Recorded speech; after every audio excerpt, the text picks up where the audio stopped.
and lesson number 16. So this lesson is very interesting. What we are going to do today. Oh, oh, oh, oh, oh, where is it? Where is it? Lesson number 16. Mangida, 16 unit. Yes. Okay. Okay. Wait till I share the screen. Sharing the screen. Okay. Can you see the screen? Can you all see the screen? Yes. Venerable Thero. Okay. Good. So this is the lesson number 16 in your textbook, uh, Life of the Buddha and the Environment. Mm, so simply, it means the ecology in Buddhism, or ecology means parisara vidyava, right? Teaching about the environment or ecosystem, right? Ecology and Buddhism, right? How Buddhism looks at Mother Nature, right? Now, for example, if I talk about the environment and the life of the Buddha, it's very clear that the life of the Buddha and the environment is completely connected, right? They have their relationship, right? They are interrelated, right? Even there we find the theory of paticca samuppada, the dependency, right? Suppose the Buddha attained the enlightenment under the Bodhi tree, right? And the Bodhi tree and the Buddhahood are connected, interconnected, right? Interdependent, kind of. Now, even if we talk about the environment, what I can see outside, there are trees, kitulgas, dangas, polgas, right? My life and the environment, these two things are interconnected, interrelated. Why? I need oxygen. The trees and rivers and other ecosystem, they produce oxygen and they need carbon dioxide. I produce carbon dioxide for them. See the dependency, right? මෙතනත් හේතුඵල නිකන් සම්බන්ධතාවයක් තියෙනවා. The environment and my life, these two things are interconnected, interrelated. They are interdependent. The environment is dependent on uh, me, and my life is dependent on the environment, right? For example, oxygen and carbon dioxide and so on, right? So if we just take a look to the life of the Buddha, you know that it's very clear that his life is completely, you know, how surrounded by Mother Nature. His entire life, I would say, he was born under a tree, he was doing meditation under a tree, and he attained the enlightenment under a tree. He attained the Mahaparinirvana under some trees, right? And there is another very important fact.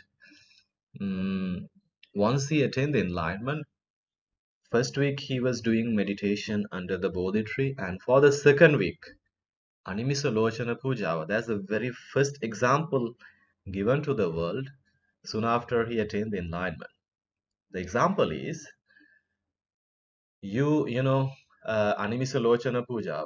It's kind of gratitude, showing gratitude, right? Now, only a Buddha can do that actually. Not even an Arahant is said to be able to do that. Only a Buddha can do that. The Animisa Lochana Puja, what is actually being done here is gazing at something for few hours or few days without blinking your eyes, right?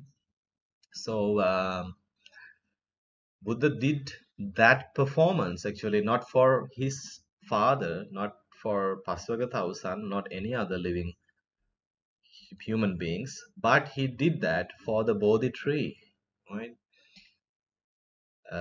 He was doing that performance, Animisa Lochana Puja. We call it Animisa Lochana Puja, gazing at some object without blinking your eyes for a long period. For us, we can't stay even for a single minute without blinking our eyes. We need to blink our eyes for more than 20, 30 times in a single minute. But the Buddha has that kind of developed power. He can gaze at something for a long time without blinking eyes, right?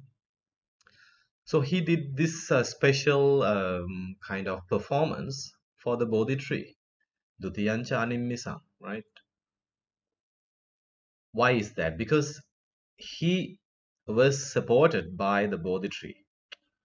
I attained the enlightenment under your shelter. You provided me protection and shelter during the rainy season, right? And when I sort of, yeah, when I was practicing 6 years of austerities, Dushkara Kriya, I was surviving because of the support given by the trees, right? මට පින්ඩපාත යන්න බැරුණා ගස් වලින් වැටෙන ගෙඩි තමයි කෑ, right? So I survived because of you, right? So not Bodhi tree, actually. Bodhi tree is not giving any fruit, in fact, right? But for the Bodhi tree, why he performed this special puja, Animisalochana puja, because the Bodhi tree supported him, assisted him, right, to attain the enlightenment, right? That is the very first example that Buddha had given soon after he attained the enlightenment. Right? The act of gratitude, right? Kalaguna salakima. Ekan kiyanne, if you eat a fruit from a tree, put some water it, right? අපි පළතුරු හොයනවා ගස්. We search for furniture, right? And we know they are coming from the trees, and we search for delicious fruits, sweet fruits. But unfortunately, or fortunately, no, yeah, unfortunately, we have never planted any trees in our life, right? See that? That is not the way how we should show our gratitude towards the nature, right? But Buddhahamdru practically, showed this to the world. Soon after he attained enlightenment, he performed the Animisa Lochana Puja for the Bodhi tree. තාත්තට ඒ පූජාව කරන්න තිබුණා තාත්තේ මම ඔබටයි මේ අනිමිෂ ලෝචන පූජාව කරන්නේ, but no, right? He did that for the tree, for the environment. See how the Buddha was really loving towards the environment, how he was really attached to the environment, right? ඒක තමයි දුන්න පළවෙනි, the first message right after his enlightenment, right? Okay, fine. And there are many other instances like Jetavana Arame. Jetavana, most of his life, he spent his life there. Jetavana, Jetakumariyage Khelaya. Even nowadays it's available in India, right? Jetavana, Jetakumarage Khelaya Hadapu Arame. See, Veluvanarame. Veluvana means bamboos, right? See how um, nature loving the Buddhism is, right? Nature loving, nature lover, right? Then Kalandaka Nivapaya, Isipatana Migadaya, right? Upavattana Sal Uyana, right? Lumbini Vane, right? And Chapala Chetiya, right? And so on, right? So what is clear is that, you know, the entire life of the Buddha was connected with Mother Nature, right? So one thing is very clear that I would say I have learned about other religions as well, right? Other religions, they say what? Me gahakola satasiupa, it's a creation of God to be used by humans, right? They promote like that, right? All these things are created by the God for your use. උඹලා මේවා ප්‍රයෝජනයට ගනිල්ලා, right? උඹලට තමයි මේවා හදලා තියෙන්නේ, right? So that's really a selfish manner, right? A selfish attitude, right? Buddhism does not promote that. Buddhism says human beings and the environment are interconnected. We survive because of the environment, and environment survives because of us, right? So we all are connected. So we need to preserve it. That is what Buddhism promotes, actually, right? Okay. Now let's take a look to this lesson, right? Here it says environment has two classifications, two sections, living and non-living. Environment කිව්වහම ඇත්තටම මේ මිනිස්සු විතරක් නෙවෙයි ගහකොළ සතා සිව්පා flora fauna and everything, the entire phenomena, right, that are naturally born. Plastic කියනවා natural නෙවෙයි. They are not a part of environment, right? All other things are sort of parts of environment except for artificial things, right? Okay. So here environment is of two types, living and non-living. So uh, even in O levels, I think once they ask this once or twice, they ask this question, right? They ask a question from this lesson, right? Even for O levels, you have a specific lesson for this. ඒකෙත් කියන්නේ the Buddhism and Environment කියලා, right? You have this same lesson for O level as well, for grade 11 as well, but the facts are a little bit elaborated, right? Explained in detail. Okay, but this is also nice lesson. I really love this lesson, right? Okay, so remember that if you are talking about the environment, it is of two parts. Two, one is living and the another one is non-living. ජීවත් වෙන පරිසරය සහ ජීවත් නොවන පරිසරය. ජීවි අජීවි, something like that. Okay, so ජීවීන් means uh, things that are living, that have lives, right? Man, human beings, and animals and other things, right? They are living environment, they are part of living environment. And non-living are something like the other natural phenomena like trees, rivers, waters, the sunlight, moon, and so on, right? Yes. Then here in this para it talks about how eco-friendly we need to be, right? Eco-friendly can environment friendly, right? Eco-friendly or environment friendly means you are really friendly with the nature. You are not going against, not anti. Anti means විරුද්ධ anti, anti, right? Anti social කියන්නේ සමාජ විරෝධී. Anti environment පරිසර විරෝධී. Yeah, no, I think no, it's not. Yeah, okay. Anyway, so eco-friendly or environment friendly is something you are really friendly with the environment, right? And if we talk about the Buddhism, Buddha is really a nature-loving person, right? Because most of the time he found peace and quietness, ardency in nature, simply. Rivers, the treetops, Arama monasteries, thick jungles, valleys. So those are the places that were impressed by the Buddha, that he impressed, right?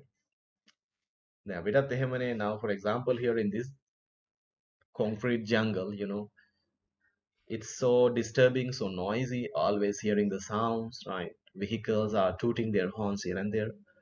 But when you go inside the rural village, when you get into a jungle, you will find a real peace, right? The sounds of birds, the sound of blowing wind, right? ඒව මනසට හරි සහනයක්. Then in psychology, right? In relaxation, we learn about several objects that bring peace of mind, right? භාවනාව එකක් තියෙනවා. නමුත් සමහරක් තව තියෙනවා, there are objects that really bring a peace of mind. What are those objects. First one is a baby elephant, right? Alipetiek, right? At Petieku Alipetiek, right? When you know observe a baby elephant, it brings a really peace of mind, right? So elephant is a part of the environment, right? එකක් ඊළඟට what fish fish that are swimming in the water, right? It is also a kind of picture that brings you a peace of mind. So fish are simply a part of nature environment, and a flowing waterfall, right? It also brings a real peace of mind වගේ තියෙනවා, right? තව එකක් දෙකක් තියෙනවා මට මතක නෑ, right? Okay, so if it comes to the Buddha, he really admired these things, right? He found real peace not inside the concrete monasteries, concrete jungle, but he found the real peace in the real jungle, in monasteries, right? Where there are rivers, trees, valleys, birds, right? And so on. මටත් එහෙම එකක් තියෙනවා. That's why whenever I get a free time, I just leave all these things aside and I go for trips, right? To see the beautiful landscapes and jungles and so on. Swimming in a sort of where river, right? The Langapinanda, yeah. I really love those things, right? Kandak, Naginna, and so on. Okay. Okay, then here this para simply says that um, how connected the life of the Buddha with nature. So I told you that where he was born, where he attained enlightenment, and so on, all those significant incidents of his life were connected with nature, right? And so on. And what is this? What is this? What is this? So, okay.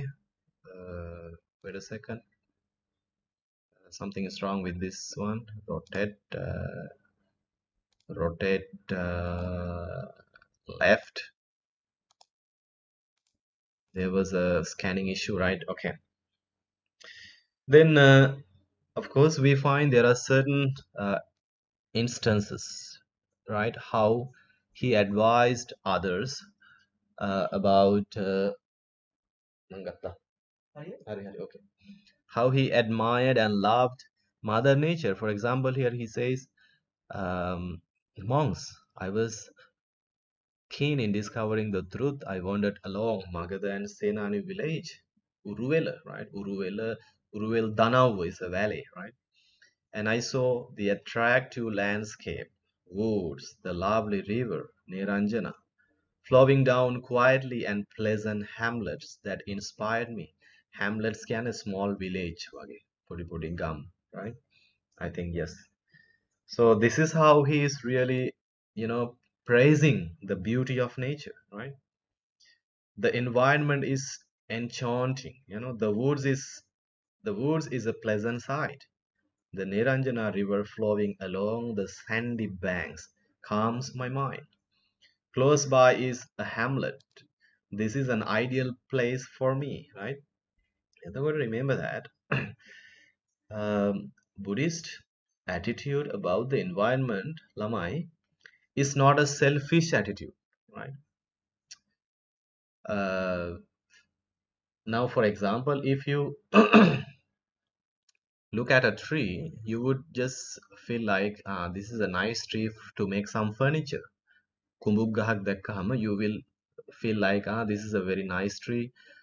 It's a very valuable tree, right? We just give a value to nature, right? To the parts of Mother Nature, right? Trees. තේක ගහක් දැක්කාම ෂා මේක නම් ගෙදර මේසයක් හදන්න මරු ගහ, right?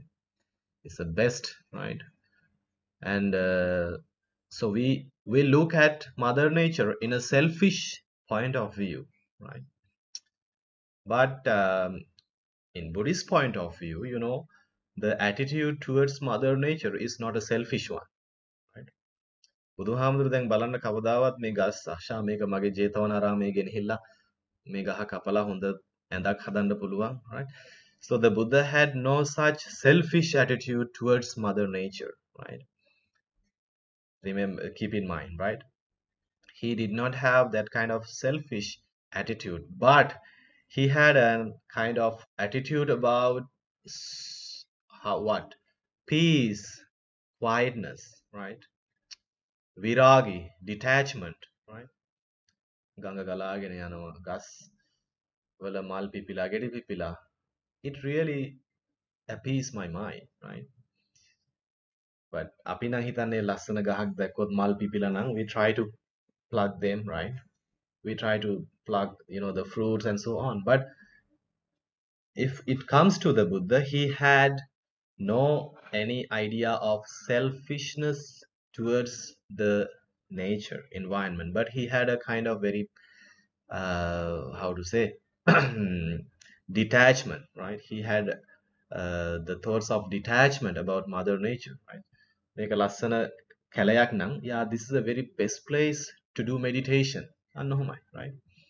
There are no people here, no noise, so I can concentrate my mind. So this is the best place for practicing some sort of insight killer, right?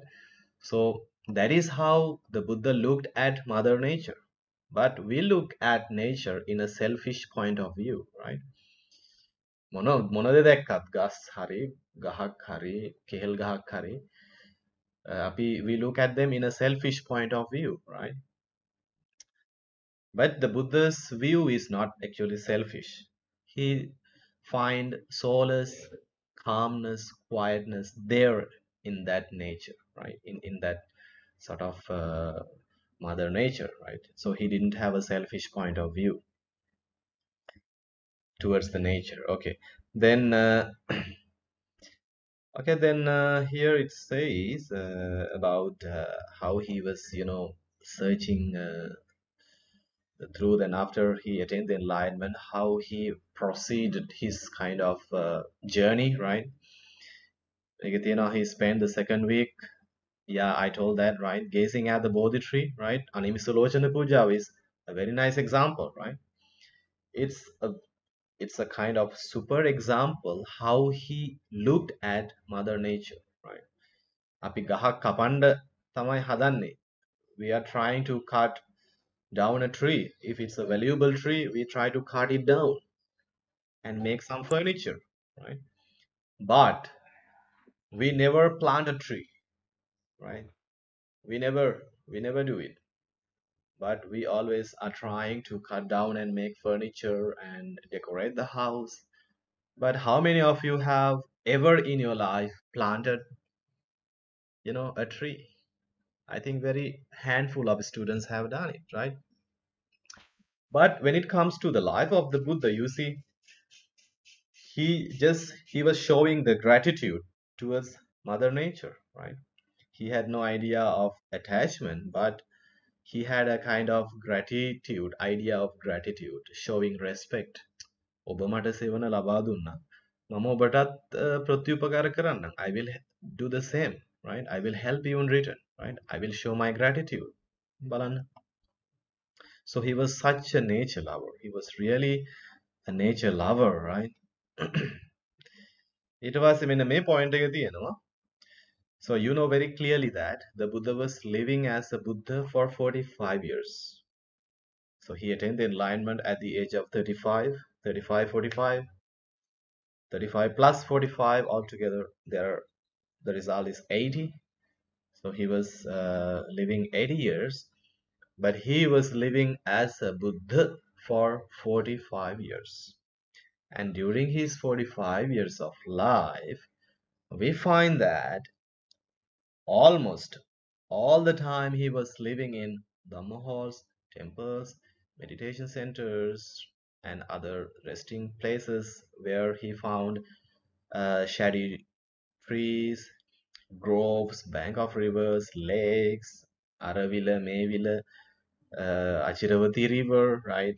අනුතප්ත විල කියයි, අචරවති ගංගාව කියයි, චාපාල චේතිය කියයි, ජීවක අඹවනේ කියයි, right? And so many, right? So that is how he was really a person of, nature loving, right? මේ ගැන ගොඩක් අය කියලා තිනවා මේ Buddhism is the greenest religion. Green කියන්නේ green is a symbol of nature, right?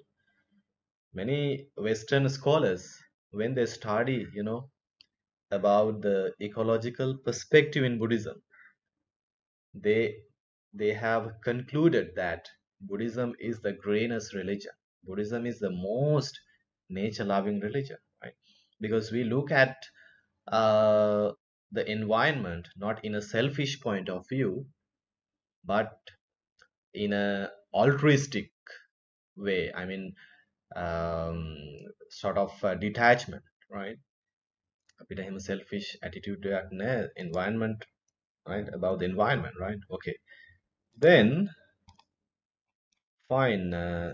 The next page, wait a second. There's an issue with the printing. Oh, oh, oh. Okay, fine. And the next page, page number 88 in your textbook, here it says, during the 45 years of Vasana, right? 45 years of his life, the Buddha, uh, how did he spend his 45 years, right? Where, right? The first rainy season, Isipatana Migadaya.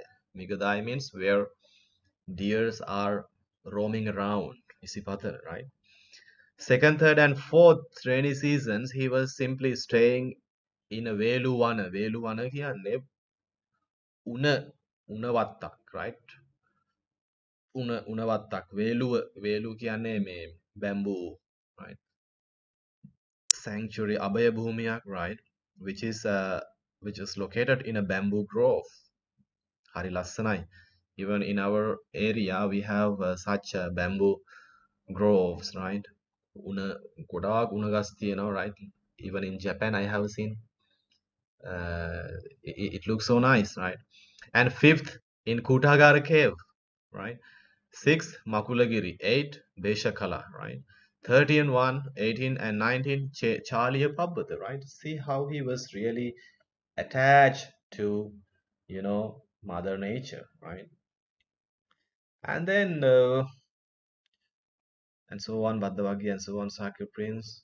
And here, in this passage, it explains about how did he deliver his Dhamma sermon in many natural, places, like first discourse, Isipatana Migadai, and so Gijjakuta, Sukara cave, right, Vedana Parikha, Itase, then Ambatta Sutta at Ichanangala, then Tevijja Sutta at Mango Grove in Achiravati River, right? So, again, හැම තැනකම, if there is a special discussion and Dhamma talk, he chose natural places. නිකන් මේ ගෙදර අස්සේ පන්සල ඇතුලේ නෙවෙයි. He found actually different natural places to deliver his Dhamma talk, right?